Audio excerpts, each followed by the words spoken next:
Baik, Assalamualaikum, salam sejahtera, salam GBN, salam Malaysia, salam kuasa ketiga. Baik, saya terus kepada topik hari ini, iaitu ada sesuatu yang pelik, yang amat pelik berhubung dengan pendedahan perjanjian TPM, ya. Dan saya kini hendak mencabar semua pihak yang berkait, sama ada yang menandatangani perjanjian TPM tersebut ataupun yang menyaksikan perjanjian TPM tersebut, untuk menjawab soalan-soalan ini. Jadi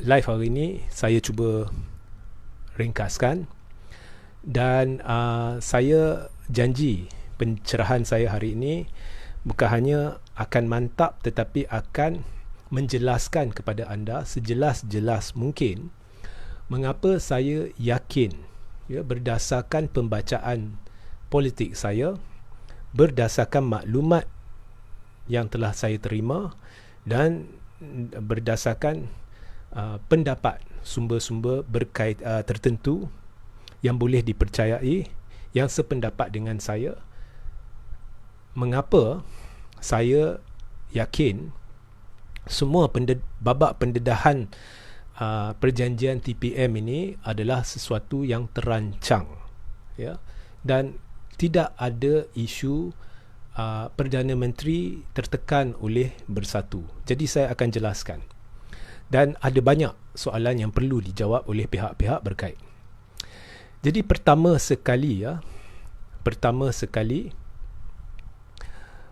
Ismail Sabri berada dalam satu kedudukan yang cukup unik. Dia bukannya Presiden UMNO, tetapi dia Perdana Menteri. Jadi kita pun sudah sedia maklum, ya, dia ada dua peranan, sebagai ahli parti, sebagai Perdana Menteri. Jadi sebagai ahli parti, dia perlu patuh kepada ketetapan penggubal dasar parti, iaitu MKT. Itu wajib, ya. Tetapi sebagai Perdana Menteri, dia tidak perlu patuh apa-apa ketetapan UMNO, kerana ketetapan UMNO adalah ketetapan kepartian, bukannya ketetapan buat kerajaan, ya. Kita perlu rujuk kepada perlembagaan persekutuan, dan perlembagaan persekutuan ni buta parti dalam segala apa hal, khususnya bila melibatkan pelantikan apa-apa jawatan dalam kerajaan, atau isu prerogatif Perdana Menteri, sama ada nak pergi nasihat yang di-Pertuan Agong, nak bubar parlimen ke tidak, ataupun apa-apa perkara yang berkait dengan bidang kuasa Menteri, Perdana Menteri dan kerajaan, ya. Jadi jika Ismail Sabri ingin pun lah nak dengar ketetapan UMNO, dia boleh menerima ketetapan itu sebagai cadangan. Tetapi sebagai Perdana Menteri, dia tidak bertanggungjawab terhadap UMNO dalam apa jua hal melibatkan bidang kuasa dia. Dia hanya bertanggungjawab kepada yang di-Pertuan Agong, kepada Kabinet Persekutuan dan kepada rakyat. So ini anda sudah jelas, sebab saya dah jelaskan berulang kali. Okey, baik. Sekarang ni dalam babak pelantikan TPM, pertama sekali di dalam Perlembagaan Persekutuan tidak ada sebarang jawatan TPM. Jadi ini adalah budi bicara Perdana Menteri, sama ada dia rasa perlu atau tidak TPM, dan akhirnya ia adalah budi bicara yang di-Pertuan Agong, sama ada dia Tuanku akan memperkenan pelantikan TPM jika dirasakan perlu, ya. So ini anda perlu jelas. Keduanya, Ismail Sabri oleh kerana mempunyai kedudukan yang unik, ya, sebagai ahli UMNO dan sebagai Perdana Menteri, dua peranan yang bercanggah, bukan bercanggah tetapi berbeza, ya. Dan dari sudut perlembagaan tidak saling berkait, ya, dari sudut perlembagaan tidak saling berkait. Jadi dia berada dalam satu dilema, kerana parti dia diterajui oleh satu kluster atau ahli kluster mahkamah, iaitu Zaid Amidi dan kuncu-kuncu dia, yang nampaknya tidak faham perbezaan peranan yang saling tidak berkait dari sudut perlembagaan ini. Jadi mereka bertindak seolah-olah Ismail Sabri perlu mendengar ketetapan UMNO sebagai Perdana Menteri. Jadi mereka sama ada tidak faham perbezaan peranan Ismail Sabri ataupun buat-buat tidak faham. Jadi mereka menekan Ismail Sabri untuk bubar parlimen awal. Dan mereka juga ingin tangguh pemilihan UMNO sekurang-kurangnya 6 bulan selepas atau selewatnya 6 bulan selepas PRU 15. Jika tidak, pemilihan UMNO wajib diadakan sebelum 29 Disember. Tetapi mereka telah adakan satu perjumpaan khas untuk mengusulkan pemindahan perlembagaan UMNO supaya pemilihan itu boleh dilanjutkan tarikh akhir 6 bulan selepas PRU 15. Dan kita tahu PRU 15 dari sudut perlembagaan wajib diadakan selepas Julai 2023 atau parlimen wajib dibubarkan pada Julai 2023. So, dalam situasi di mana kluster mahkamah khususnya Zahid atau kepimpinan UMNO tidak faham atau buat-buat tidak faham perbezaan peranan Ismail Sabri, mereka mengharapkan sesuatu daripada Ismail Sabri sebagai Perdana Menteri, iaitu untuk memastikan ROS yang akhirnya perlu membuat keputusan sama ada membenarkan UMNO meminda perlembagaan dia ke tidak untuk menangguh pemilihan UMNO ni. Mereka mengharapkan Ismail Sabri boleh bertegas supaya ROS menjawab UMNO dan berkemungkinan memberi lulusan kepada UMNO untuk menangguh pemilihan. Kerana kepimpinan UMNO khususnya Zahid inginkan pemilihan UMNO selepas PRU, bukan sebelum PRU. Okay? So, ini adalah harapan terhadap Ismail Sabri. Now, jika Ismail Sabri telah berjanji kepada Muhyiddin bahawa kalau kamu sokong saya sebagai Perdana Menteri, kamu calonkan saya sebagai Perdana Menteri, saya berjanji akan lantik seorang timbalan Perdana Menteri daripada Bersatu. Jika Ismail Sabri pernah membuat perjanjian ini, maka Ismail Sabri akan berada dalam satu keadaan tertekan kerana jika dia melantik TPM dari Bersatu, ianya akan menimbulkan kemarahan kepimpinan UMNO. Kenapa kamu lantik seorang timbalan Perdana Menteri dari Bersatu? Kami nak kamu bubar parlimen. Tetapi daripada bubar parlimen, kamu pula nak lantik TPM, menandakan kamu tidak berminat bubar parlimen. Jadi Ismail Sabri berada dalam satu keadaan tertekan di situ. Kalau lantik TPM, dia akan disela, dia akan dikritik. Sekarang dia tidak bersetuju untuk bubar awal parlimen. Dia sedang menangkis tekanan kluster mahkamah, tetapi dia tidak membuatnya secara lisan. Dia tidak mengaku saya tidak ingin bubar parlimen. Jadi tak ada sesiapa boleh tuduh dia. Cuma orang boleh nampak sahaja dia ni tidak ingin mendengar cakap kluster mahkamah, dia ni tidak ingin bubar parlimen. Tetapi jika Ismail Sabri melantik TPM dari Bersatu, orang akan tahu dia ni tak minat bubar. Kalau dah nak bubar, buat apa sekarang lantik TPM? Jadi orang akan tahu. Jadi dia tidak boleh memenuhi perjanjian dia dengan Bersatu. Jika memenuhi perjanjian dia, dia akan disela, dia akan dikritik, dia akan kena teruk. Lagi satu masalah yang dihadapi oleh Ismail Sabri, kalau ROS akhirnya tidak menjawab UMNO berhubung sama ada pindaan perlembagaan anda diluluskan ke tidak, Ismail Sabri juga akan rasa tertekan kerana semua di dalam UMNO akan mengkritik Ismail Sabri. Mengapa kamu tidak lakukan apa-apa? Kamu Perdana Menteri. Walaupun dari sudut perlembagaan, sebenarnya Perdana Menteri tidak berhak mencampuri urusan ROS yang melibatkan bidang kuasa ROS untuk melakukan sesuatu keputusan. Jadi Ismail Sabri sebenarnya tak boleh campur. Tapi kita tahulah kepimpinan UMNO ni dia tidak faham peranan, atau dia buat-buat tidak faham peranan apa yang Perdana Menteri harus buat, boleh buat, tidak boleh buat. Ya. Jadi jika Ismail Sabri tidak menekan ROS untuk menjawab UMNO, atau jika jawapan itu negatif, iaitu ROS menolak pindaan perlembagaan dan memaksa UMNO membuat pemilihan tahun ini, ya, jadi Ismail Sabri akan tertekan. Kerana jika ROS berbuat demikian, pemilihan UMNO terpaksa dibuat, segala persiapan sebab terpaksa dibuat, maka sukar untuk bubar parlimen sekarang kerana semua orang perlu bertumpu kepada pemilihan UMNO dulu. Jadi semestinya PRU 15 akan berlaku tahun depan. Ya. Jadi dalam situasi terperangkap ni, Ismail Sabri terperangkap ni, jika ada satu-satu pihak tiba-tiba mendedahkan perjanjian TPM, akan wujud satu alasan baru yang mungkin boleh digunakan oleh Ismail Sabri.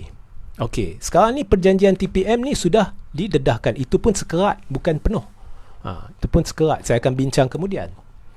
Jadi memandangkan perjanjian TPM ni sudah wujud di media sosial, sekarang jika Ismail Sabri tidak melantik TPM dari Bersatu dan juga ROS tidak meluluskan pindaan perlembagaan UMNO menyebabkan UMNO wajib melakukan pemilihan dia tahun ini, dan atas dasar itu Ismail Sabri boleh menangguh pembubaran parlimen selepas pemilihan UMNO, sekaligus bermakna PRU akan berlaku tahun depan.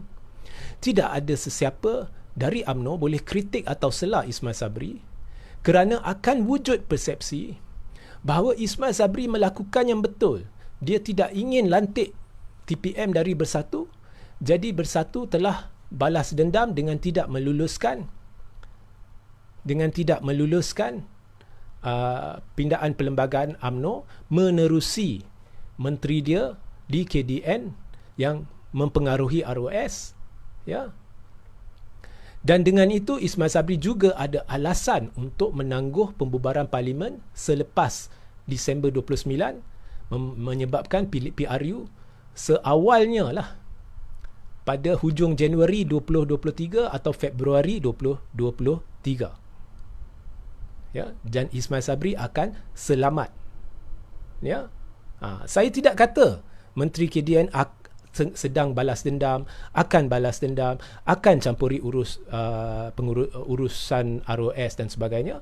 Tetapi itulah persepsi yang akan wujud kerana itulah lumrah politik UMNO sekarang ni dengan tuduhan-tuduhan sedemikian yang pernah dibuat. Ya, pernah dibuat tuduhan ni kepada pentaksub UMNO oleh pemimpin UMNO, iaitu ada campur tangan, ada unsur balas dendam. Jadi itulah persepsi yang akan timbul, Ismail Sabri akan selamat. Jadi satu-satunya cara Ismail Sabri selamat jika ROS tidak meluluskan pindaan perlembagaan UMNO dan jika Ismail Sabri tidak lantik TPM, ialah dengan pendedahan perjanjian ini. Jadi atas dasar itu, saya bukan hanya percaya, saya yakin ini sebenarnya satu sandiwara. Now, mengapa sandiwara? Sebabnya pendedahan perjanjian TPM ini tidak merugikan Ismail Sabri, tidak merugikan Muhyiddin, ya, tidak merugikan sesiapa. Saya sudah dedahkan dulu dan saya rasa orang-orang dari UMNO sudah dedahkan dulu, malah orang-orang di luar UMNO. Saya pun ada bawa satu artikel yang melibatkan pihak yang saya mendukung perjuangannya, bukan pemimpin-pemimpin tertentu, yang semuanya sependapat bahawa pada masa Ismail Sabri menjadi Perdana Menteri, dia ada hasrat supaya UMNO dengan Bersatu bergabung, sama ada sebagai UMNO Bersatu atau Bersatu UMNO, ataupun Bersatu diserap terus ke dalam UMNO atau UMNO diserap terus ke dalam Bersatu. Jadi semua sependapat. Muhyiddin dari awal lagi ada niat itu, ya. Dan Muhyiddin dari awal lagi ada niat supaya sama ada orang dia, proksi dia ke siapa-siapa bertanding bagi jawatan presiden jika diadakan pemilihan UMNO, supaya akhirnya rancangan untuk wujudkan kesefahaman atau kerjasama atau gabungan bersatu dengan UMNO ni boleh direalisasikan. Bersatu juga tahu jika parlimen dibubarkan sekarang, Bersatu akan kena teruk, belasah teruk-teruk di PRU 15. Dan ini sudah mula kelihatan di pilihan raya negeri, ya, di Semenanjung. Jadi Bersatu, dia amat suka bersetuju jika PRU diadakan sekarang. Dia lebih rela pemilihan UMNO dilakukan dulu, dan caranya jika anda dedah perjanjian ini, Ismail Sabri tidak akan lagi tertekan sekiranya ROS tidak meluluskan pemilihan UMNO, pindaan perlembagaan UMNO. Jadi UMNO tidak boleh salahkan Ismail Sabri lagi. Kerana Ismail Sabri ada alasan, saya tidak mahu beri jawatan TPM, jadi mereka balas dendam. Andai katalah Ismail Sabri nak guna alasan itu. Jadi dengan mudah dia boleh tangguh perlembagaan, pembubaran parlimen dan pemilihan UMNO dilakukan dulu. Kemudian Ismail Sabri boleh bertanding bagi jawatan presiden. Dan berdasarkan maklumat, kebarangkaliannya agak tinggi. Ismail Sabri boleh menang dan Zahid akan tercicir. Maknanya Ismail Sabri akan menerajui UMNO masuk PRU 15 tahun depan. Jadi Ismail Sabri lah yang akan tanda tangan watikah-watikah pelantikan, watikah atau memutuskan siapa yang harus dicalonkan menjadi Perdana Menteri selepas PRU 15. Kalau tidak, Ismail Sabri masa depan dia tidak cerah. Kerana jika parlimen bubar, Zahid boleh balas dendam. Jangan kata tak calonkan Ismail Sabri sebagai Perdana Menteri, tak calonkan terus untuk bertanding pun boleh. Ya, jadi masa depan tidak cerah.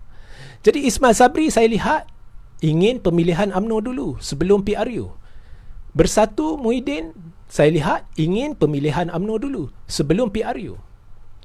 Bersatu juga tidak ingin jika PRU dibuat dulu sebelum pemilihan UMNO. Kerana jika Zahid yang menerajui UMNO masuk ke dalam PRU, kita sudah tahu Zahid dengan Kem Najib ini, Kem Anwar ni berkomunikasi dan merancang pelbagai bentuk kemungkinan kerjasama Pakatan Harapan dari Barisan Nasional dari dulu lagi.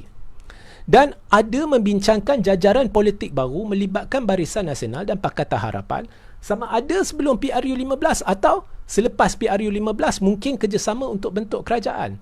Jadi amat sukar bagi Bersatu untuk kerjasama dengan Barisan Nasional. Dan jika Bersatu tidak boleh kerjasama dengan Barisan Nasional, Bersatu tidak boleh ambil kesempatan daripada jentera pentadbiran Barisan Nasional untuk membantu kempen dia pada PRU 15. Tetapi jika pemilihan UMNO dilakukan dulu dan Ismail Sabri tiba-tiba berjaya jadi Presiden UMNO dan kemudian Bersatu PAS dan Barisan Nasional bersetuju untuk bekerjasama masuk PRU 15, Bersatu akan dapat manfaat daripada jentera pentadbiran Barisan Nasional. Jadi saya nampak bahawa Ismail Sabri bukannya ditekan dengan pendedahan perjanjian TPM ni, tetapi sebaliknya dibantu dengan pendedahan perjanjian TPM ni. Apa yang Ismail Sabri harus buat sekarang? Cuma berdiam diri. Orang nak fikir apa, fikir. Bukan saya yang dedah. Ya. So saya tidak percaya ada tekanan. Tetapi itu adalah berdasarkan keyakinan saya. Ya. Sebab politik ini bila kita ulas, kadang-kadang kita beri pendapat peribadi berdasarkan maklumat, berdasarkan pembacaan kita, berdasarkan juga pendapat orang lain, ya. Kerana kadang-kadang melibatkan juga pembacaan, kerana sudah jadi lumrah dalam politik, semuanya bukan hitam putih. Ada strategi-strategi tersirat yang dilakukan, ada tindakan-tindakan black ops yang dilakukan yang menimbulkan persepsi yang palsu kerana ada niat lain pihak-pihak yang membuat pendedahan itu, sama ada untuk mengalih perhatian atau menimbulkan persepsi yang dapat membantu mereka dan sebagainya. Jadi ini kita perlu peka. Jadi inilah yang saya baca. Tidak ada sebab, ya, mana-mana pihak dalam Bersatu mendedahkan perjanjian TPM ini dengan cara yang boleh menguntungkan mereka, kerana ini sebenarnya boleh dimanfaatkan oleh Ismail Sabri. Kemudian ada orang kata, kalau Ismail Sabri tidak mematuhi perjanjian TPM ni, Bersatu akan tekan butang. Saya dah beritahu Bersatu tidak bersedia untuk pilihan raya. Ya. Jadi saya tidak percaya Bersatu akan tekan butang. Saya percaya ini semua untuk membantu Ismail Sabri untuk memastikan pemilihan UMNO sebelum PRU. Dan jangan kata saya yang sedang menimbulkan persepsi. UMNO sendiri beritahu pemimpin dia keluar dalam media, Bersatu sedang membalas dendam gunakan ROS. Jadi jika ada sesiapa ingin mencari pemimpin, orang yang berkata sedemikian, cari pemimpin UMNO tu. Saya cuma kata ini satu kemungkinan. Baik. Untuk menyokong pendapat saya ingin mengetengahkan satu keganjilan dalam pendedahan perjanjian TPM supaya anda faham asas kepada kepercayaan saya. Semalam di dalam satu sesi, saya bersama Tuan Hanif Khatri dan Wakil Piagam Rakyat dan Wakil Inspirasiku. Anda boleh rujuk di YouTube saya, ya. Saya akan muatkan secara berperingkat. Tuan Hanif secara tepat telah mendedahkan bahawa di dalam perjanjian TPM ini yang dibongkarkan sekerat sahaja, muka pertama dan muka ketiga, muka kedua gaib entah mana, semua pihak yang menandatanganinya, iaitu Ismail Sabri, Muhyiddin dan pihak-pihak yang menyaksikannya, ya, telah bersetuju bahawa Parlimen harus dibubarkan pada Julai 2022. Melainkan semua pihak bersetuju dengan satu tarikh yang lain. Ya, jadi adakah semua pihak sudah bersetuju dengan satu tarikh yang lain? Saya tidak tahu. Tetapi jika tidak ada persetujuan tarikh yang lain, semua bersetuju untuk untuk Parlimen dibubarkan bulan ni. Tetapi pada masa yang sama, apabila perjanjian TPM ini didedahkan, ramai mendakwa ini adalah untuk menekan Ismail Sabri untuk lantik TPM. Cuba fikir, jika benar pendedahan perjanjian ini adalah untuk menekan Ismail Sabri untuk melantik TPM, mengapa sekarang dedah? Sekarang dah Julai 2022. Jika semua dah bersetuju Parlimen perlu bubar 2022, jadi mengapa sekarang dedah? Takkan awak setuju Parlimen harus dibubarkan Julai 2022, kemudian anda dedah ini untuk tekan Ismail Sabri lantik TPM? Buat apa lantik TPM sedangkan nak bubar Parlimen? Di situlah keganjilannya yang saya kira tidak difikir dengan cukup oleh pihak yang membuat pendedahan. Jadi tidak logik bahawa pendedahan ini adalah untuk menekan Ismail Sabri. Dan kita tidak tahu, ya, kita tidak tahu sama ada pihak-pihak berkaitan telah bersetuju dengan tarikh lain. Saya yakin itulah hakikatnya, mereka telah bersetuju dengan tarikh lain kerana mereka nak pemilihan UMNO dulu sebelum PRU 15. Keganjilan kedua ialah di mana muka kedua. Ini pun telah disoal oleh Tuan Hanif semalam. Ya, anda perlu rujuk. Hujah-hujah Tuan Hanif cukup mantap. Ya, di mana muka kedua? Ya. Ini perlu jawab lah. Soalan-soalan saya ni perlu jawab. Jika tidak boleh jawab, maknanya anda fahamlah ada kebenaran atau kemungkinan dalam kebenaran apa yang saya hujahkan di sini. Yang ketiga, anda dapat lihat, saya pun dah sebut semalam, percanggahan jelas antara perjanjian TPM dengan MOU. Kedua-duanya ditandatangani oleh Ismail Sabri. Tapi kalau ikut MOU, Parlimen tidak boleh dibubarkan sebelum 31 Julai. Ya. Tetapi dalam perjanjian TPM yang kononnya dibongkarkan untuk menekan Ismail Sabri ini, Parlimen harus bubar dalam Julai 2022. Jadi ada banyak tak kena lah. Ada banyak tak kena. Ya. So tujuan saya buat live ini adalah untuk meminta pihak-pihak berkaitan untuk menjelaskan keganjilan ini, khususnya mengapa sekarang bongkar sedangkan anda kononnya lah, saya saya yakin mereka dah bersetuju dengan tarikh lain, tapi kononnya bersetuju Parlimen perlu bubar bulan ni. Jadi jika Parlimen dah nak bubar bulan ni, kononnya, mengapa nak cerita babak TPM lagi? Tak masuk akal. Jadi saya nak jelaskan mengapa saya teramat yakin ini bukannya satu tekanan terhadap Ismail Sabri. Ini adalah sandiwara. Ya. Saya tidak tahu siapa yang bertanggungjawab. Saya tidak tahu sandiwara siapa. Tetapi semua ni tidak akan menekan Ismail Sabri, tetapi sebaliknya membantu Ismail Sabri untuk untuk ada alasan kukuh mengapa perlu pilihan raya tahun depan. Jadi anda perlu ulangi siaran ni sebab saya tidak ingin ulang-ulang apa yang saya kata, untuk memahami dengan jelas asas kepada keyakinan saya ni. Dan ini berdasarkan soalan-soalan yang telah diajukan kepada saya selepas live semalam. Ya, saya bukannya seorang yang suka membuat ramalan atau andaian hanya syok sendiri. Jadi hari ini saya ambil apa orang kata, pendekatan untuk menjelaskan asas kepada kepercayaan saya, pembacaan saya, pendapat saya. Ya. So itulah pencerahan saya hari ini, dan saya tidak akan mengambil soalan kerana kita sudah makan masa setengah jam dalam live ini. Saya berjanji akan membaca semua soalan anda dan menjawabnya dalam live seterusnya. Apa yang saya perlukan sekarang ialah pencerahan daripada pihak-pihak yang berkait, ya, supaya kita akan dapat satu kepastian daripada semua orang menimbulkan persepsi masing-masing. Dari sudut fakta, apa yang betul, apa yang tak betul, saya rasa anda perlu rujuk YouTube saya, khususnya YouTube yang penghujahan Tuan Hanif.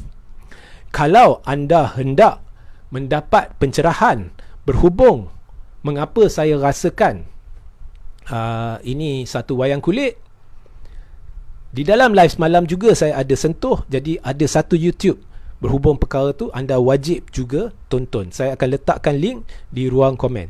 Jadi sehingga kita berjumpa di lain masa. Assalamualaikum, salam sejahtera, salam GBN, salam Malaysia dan salam kuasa ketiga.